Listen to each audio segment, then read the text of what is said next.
భారత భాగ్య విధాత పంజాబ సింధు గుజరాట మరాఠ ద్రావిడ ఉత్కల వంగ వింధ్య హిమాచల యమునా గంగ ఉజ్వల జలధి తరంగా తవ శుభ నామే జాగే तव शुभाशिष मागे गाहे तव जय गाधा जनगण मंगलदायक जय हे भारत भाग्य विधाता जय हे जय हे जय हे जय जय जय जय हे।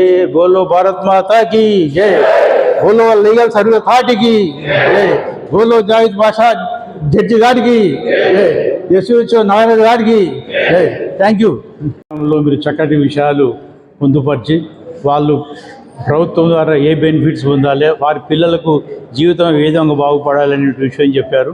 గతంలో కూడా మేము ఈ బాల కార్మికుల వ్యవస్థ నిర్మూలన కొరకు ఆపరేషన్ ముస్కాన్లో 600 మంది పిల్లలను మేము వివిధ ప్రదేశాల్లో పట్టుకోవడం చేయడం, వాళ్ళని తీసుకొచ్చి హోమ్లో జాయిన్ చేయడం, సైదాబాద్ రామంతపూర్ హోమ్లో జాయిన్ చేయడం, తర్వాత government social welfare, BC welfare, tribal welfare హాస్టల్లో వాళ్ళకు వసతి కల్పించడం, స్కూల్లో వాళ్ళకి అడ్మిషన్ ఇప్పించడం కూడా జరిగింది సార్. ఈసారి కూడా మేము మీ మాట ప్రకారంగా మీరు నాకు ఎంతో ధైర్యం ఇచ్చారు, మీకు నిజంగా మీరు ధన్యవాదాలు చెప్పాలి.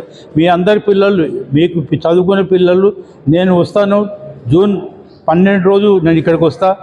ఆ రోజు మీరు మీ పిల్లల పేర్లు నాకు ఇవ్వండి, నేను మీకు వసతిగృహాల్లో మీకు చేర్పిస్తా. రెండోది, మీకు స్కూల్లో కూడా మీకు అడ్మిషన్ ఇప్పిస్తా, అక్కడ 2 జతల దుస్తులు ఇప్పిస్తా, పాఠ్య పుస్తకాలు ఇప్పిస్తా. మీరేమి అక్కడి సారు ఆ గౌరవంతో చెప్పాడు కాబట్టి మీరందరూ కూడా సార్ చెప్పిన ప్రతి విషయం కూడా గమనించుకోండి. లీగల్ సర్వీస్ గురించి చెప్పాడు, ఏమన్నా మీ మీద కేసులు ఉంటే కూడా సార్ స్వయంగా ఒక అడ్వకేట్ ఇప్పిస్తా అని చెప్పాడు. వారు ప్రతి దగ్గర కూడా ఇలాంటి కార్యక్రమాలు విజయవంతంగా నడిపించుకోవచ్చు, అందరి లోపల వెలుగు నింపుతున్నాడు. మళ్ళీ అలాంటి వ్యక్తి ఈరోజు మనకు జడ్జిగా రావడం మన పుణ్యం, మన అదృష్టంగా మనం భావించాలి. మీరు తప్పనిసరిగా కూడా మీకు నేను ఇక్కడ ఉన్నా కాబట్టి సార్ చెప్పిండు మీరు వారికి సహాయపడాలి అని చెప్పాను. వెళ్ళ కూడా నేను ఉంటా. జేడి ప్రసాద్ గారు పిలిచిన తక్షణం నేను ఇక్కడికి వస్తాను. నేను వచ్చేసి గతంలో కూడా అడ్మిషన్ ఇప్పించడం జరిగింది సార్. వీళ్ళ పిల్లలకు పుస్తకాలు ఇప్పించాం, బట్టలు కూడా ఇప్పించింది వీళ్ళకు. వసతి గృహాలల్లో మీకు ఉచితంగా సీటు కూడా ఇప్పించిన, అక్కడ 3 పూట్ల భోజనం ఉంటుంది.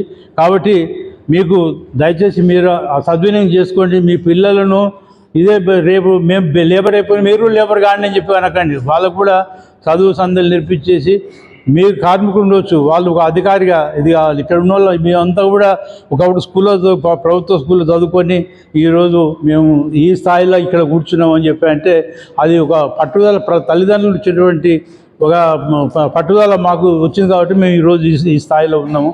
మీ పిల్లలు కూడా ఈ స్థాయిలో ఎదగాలని చెప్పని మీరు ప్రోత్సహించండి. మీ పిల్లలు ప్రోత్సహించినప్పుడు ఆటోమేటిక్గా మీరు మీ పిల్లలు బాగుపడతారు. అప్పుడు అనుకుంటారు పిల్లలు, మా నాయన మాకు ప్రోత్సహించింది కాబట్టి ఈరోజు మా నాన్న కూలి పని చేసి మనం చదివించిండు అని చెప్పాను. కానీ ఈరోజు ప్రభుత్వం వసతి గృహాలు ఎన్నో, ప్రతి దగ్గర వసతి గృహాలు, మీకు ఏ ప్లేస్లో కావాలనుకున్నా అక్కడ దగ్గర ఉండేటువంటి ఎస్సీ ఎస్టీ బీసీ హాస్టల్లో నేను అడ్మిషన్ ఇప్పిస్తాను. స్కూల్లో కూడా అడ్మిషన్ ఇప్పిస్తా. మీ ఇది కాకండి, వెళ్ళ మీకు అందుబాటులో ఉంటా.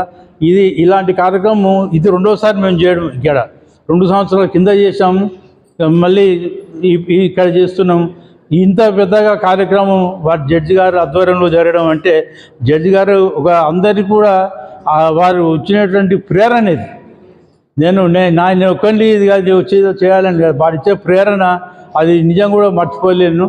నాకు నిజంగా ఈ సందర్భంగా వారికి శిరోసించి నమస్కరిస్తున్నాను సార్. మీలాంటి వ్యక్తులు మాకు ఈనాడు కార్మికులకు ప్రభుత్వం ఏర్పాటు చేసేటువంటి ఏ విధైతే పథకాలు ఉన్నాయో వారికి చేయడానికి ఈరోజు సమావేశం జరగడం జరిగింది. భవన నిర్మాణ కార్మికుల భవిష్యత్తు కొరకు వాళ్ళ భవిష్యత్ నిధి ఏర్పాటు లేకుండా కూడా ప్రభుత్వానికి వెళ్ళి ఎలాంటి ప్రమాదం జరిగినా వాళ్ళకు అన్ని రకాలుగా ప్రభుత్వం అలా ఆదుకుంటుంది. 6 లక్షల రూపాయలు వాళ్ళు మరణిస్తే 6 లక్షల రూపాయలు ప్లస్ ఫినేరల్ కింద 30,000 రూపాయలు ఫినేరల్ కింద ఇస్తారు.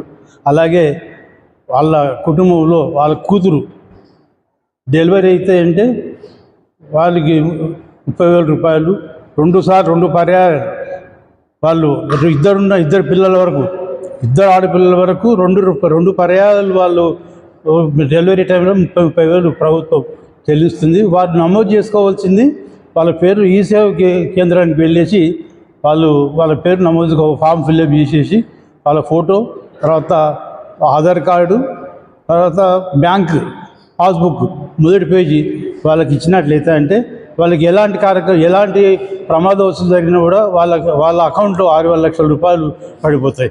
ఇదే కాకుండా ఈ శ్రమ్ కార్డ్స్ అనేది ఇంకొక పథకం.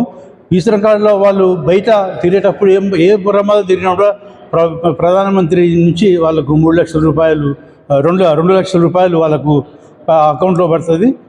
అంగవైకల్యం జరిగిన ఏమాత్రం కాలు చేయ విరిగితే అంటే 1 లక్ష రూపాయలు వాళ్ళకు ప్రమాద బీమా ఉంటుంది. దీని తర్వాత వాళ్ళకు కుటుంబానికి ఇన్ ఫ్యూచర్లో ఏది జరిగినా కూడా వాళ్ళకు ప్రభుత్వం నుంచి పెన్షన్ రావడానికి కూడా అవకాశం కలుగుతుంది. అలాంటి బ్రోచర్ కూడా మేము అందరికీ పంచడం జరిగిందని చెప్పి ఈ సందర్భంగా నేను తెలియజేసుకుంటున్నాను.